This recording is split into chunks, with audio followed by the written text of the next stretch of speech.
Le choix n'était pas démocratique. Même su fekkee ne dañu waxoon président tànnal ñu mais le choix n'était pas démocratique et choix boobu moo waral Aly Ngouille Ndiaye génn Boun génn Mame Boye Diao génn Abdoulaye Daouda Diallo bu woon génn ñu téye loxoom. mais du moment où ñoom tamit ñoom ñoo jox mandat président de la République pour mu tànn foofu tamit y a pas moom laa la wax c'est-à-dire que mandat boobu c'est que loolu ay nit ñoo jóg proposer loolu xam nga yenn instant soo ci nekkee buñ ko xasee ba yëkkati ba pare c'est-à-dire doo gis ko mën a contester quand des gens se lèvent comme ça en disant président yow yaa ñuy tànnal mais foofu doo gis benn voix dissonante kenn que du jóg ne ko noonu dooñ tànnal mais on était sûr et certain que dina am lu muy jur division yooyu nag présentement nii mooy continuer di feeñ. Mame Mbaye Niang est sorti hier Mame Mbaye Niang est membre fondateur de l'APR c'est une voix autorisée loo ci mën wax mais moom su taxawee carrément contesté ba pare wax le véritable problème et ça on l'a dit ici en disant que moom 30% même de Benno mënu ko rassembler en disant que même les gens sont allés dire au président na xoolaat choix am c'est Mame Mbaye Niang qui parle donc kooku la muy wax xam na ko en disant que clairement moi je suis pas avec lui et je l'assume et ce que Mame Mbaye Niang dit, Mame Mbaye Niang n'a été que le porte-parole de plusieurs aujourd'hui qui sont au sein de Benno. Qu'est-ce qui a expliqué l'investiture en huis clos au niveau de King Fahd? Non, c'était pas une investiture, hein? Conseil national. Congrès extraordinaire. Si, ils l'ont investi. Je pense que après war naa jël cadre bi quand même parce que. Non, ils l'ont investi. On parle de Benno, de notre parti. Donc mais am naa droit boo ne ma wax ci parti bi. C'est un parti qui dirige le Sénégal am naa droit ma wax ci. Voilà am naa droit ma wax ci li ma ci gis. dafa dëppoowul ak la réalité. D'accord mais loolu da ngay bàyyi ba sa tour ñëw nga wax ci. maa ngi xaar. xam li ma man li ma wax laay xam. waaw dama ne.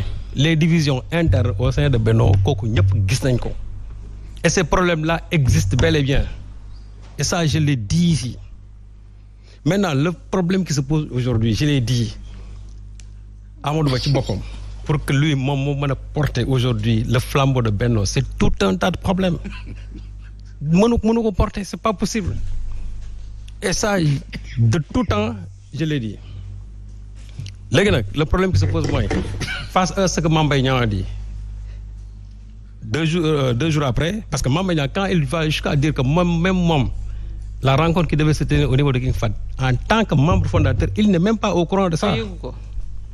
Vous ne pensez pas que ça c'est une crise interne et que ce qui est sûr et certain il n'est pas le seul léegi nag tey qu'est-ce qui garantit aux gens que Amadou Ba mii moom il va franchir même le seuil bu jàllee ci parrainage bi il va franchir même le seuil du premier tour.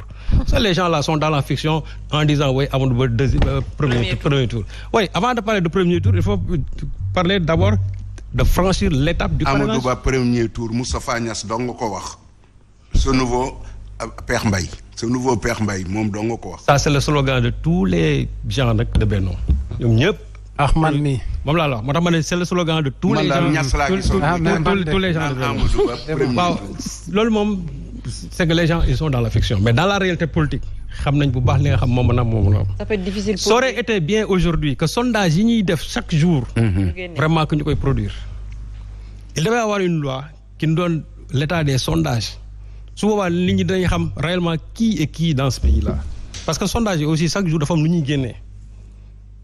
et sondage yi ñi muy laal xam nañ ko bu baax a baax a baax mais ce choix là de Amadou Ba je le dis encore une fois de plus des gars yi à mesure que ñuy dem vers l'élection des gars yi dina gën a bëri et d'autres comme Mame Mbaye Niang vont sortir et vont dire la même chose parce que n'oubliez pas que Souleymane Jules Diop était sorti pour tirer dans la même direction. Bibi Baldé l'a dit Maodo Malick Mbaye a dit quasiment la même chose aujourd'hui c'est au tour de Mame Mbaye Niang ça veut dire que donc la coupe commence à être pleine et loolu on a l'impression que ñi nekk au niveau de Benno c'est comme si on est en train de mener une politique de l'autruche c'est-à-dire que le danger est là mais damay dugal sama bopp ci suuf pour dire que non gisuma ko c'est exactement ce qui est en train de se passer donc ñoom seen wàllu bopp je dis que Amadou Ba aujourd'hui est devenu le problème c'est pas la solution Amadou est devenu le problème c'est-à-dire comment ménager Amadou Ba faire de sorte qu'il puisse avoir une unité autour d'Amadou Ba pour aller vers l'essentiel loolu c'est quasiment impossible.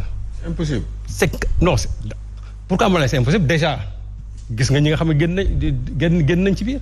ñooñu ñeenti nit nga visité ah. waaw mais ñooñu c'est des pontes de Benno.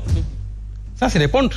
bu leen sous-estimer c'est des pontes. mais ñooñu xoolal seen itinéraire politique. waaw moom laa la wax mais waxuma itinéraire politique j'ai dit ñooñu c'est des pontes loo ci mën a wax c'est des pontes Amadou Ba il a un parcours politique.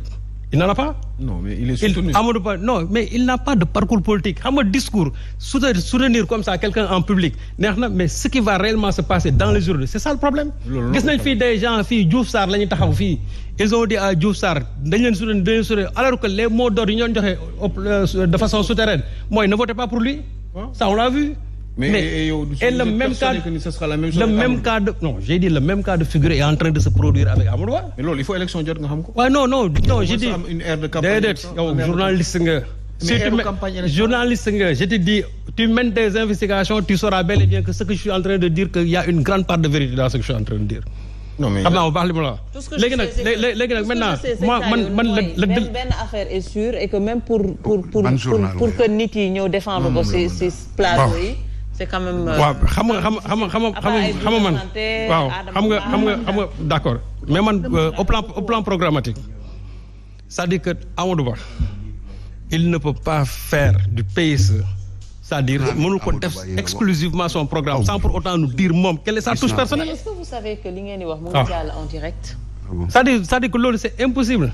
Amadou Ba ne peut pas faire exclusivement du PSE son programme. Pour autant moom moo am une touche personnelle par rapport c'est-à-dire aux enjeux de 2024 mais chaque fois boo waxee le PSE or le PSE loo ci mën a wax aussi le PSE a montré ses limites.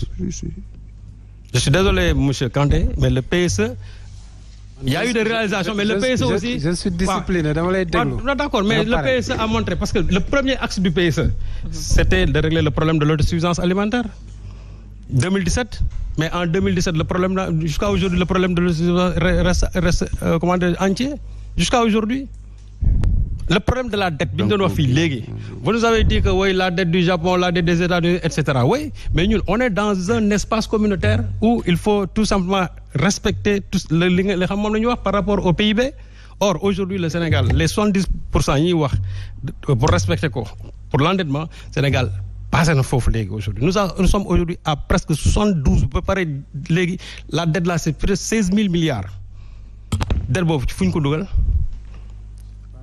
waaw non si loolu moo am 16 000 milliards si loolu moo am li ma dama ne loolu moo am loolu moo on a dépassé le seuil communautaire te personne ne peut nous expliquer dette boobu ça tey fu mu dugg aujourd'hui tout ce discours là autour même du budget bi xam nga même budget bi tey dañuy wax mais il y a eu récession par rapport au budget de l'année dernière parce que bu ñu waxee ne budget bi c'est 7 000 milliards or dans la réalité des faits le budget c'est 5 255 milliards loolu moo am mais loolu moo am li ma wax nii dara du ko teggi dama ne li ma wax dara du ko teggi boo indee argument mu indi argument je dis que le budget n'atteint pas 7 000 milliards c'est 5 255 milliards loolu moo am contrairement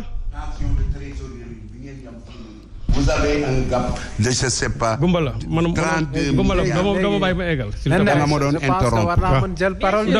non bala ngay jël parole da ngay bàyyi ba ma daaneel parce que aussi vous avez fait un bilan léegi bilan bi da ngay bàyyi ñun Sénégalais yi ñun wax ci sunu part critique.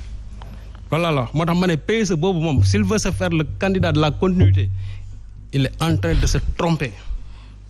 parce que exclusivement su fekkee ne PSE bi moo nar a nekk moom son vade-mecum pour mu mën a ne day doxal Sénégal bu yeboo ngeen wut beneen candidat mais je suis sûr et certain que ce PSE là a connu ses limites parce que aujourd'hui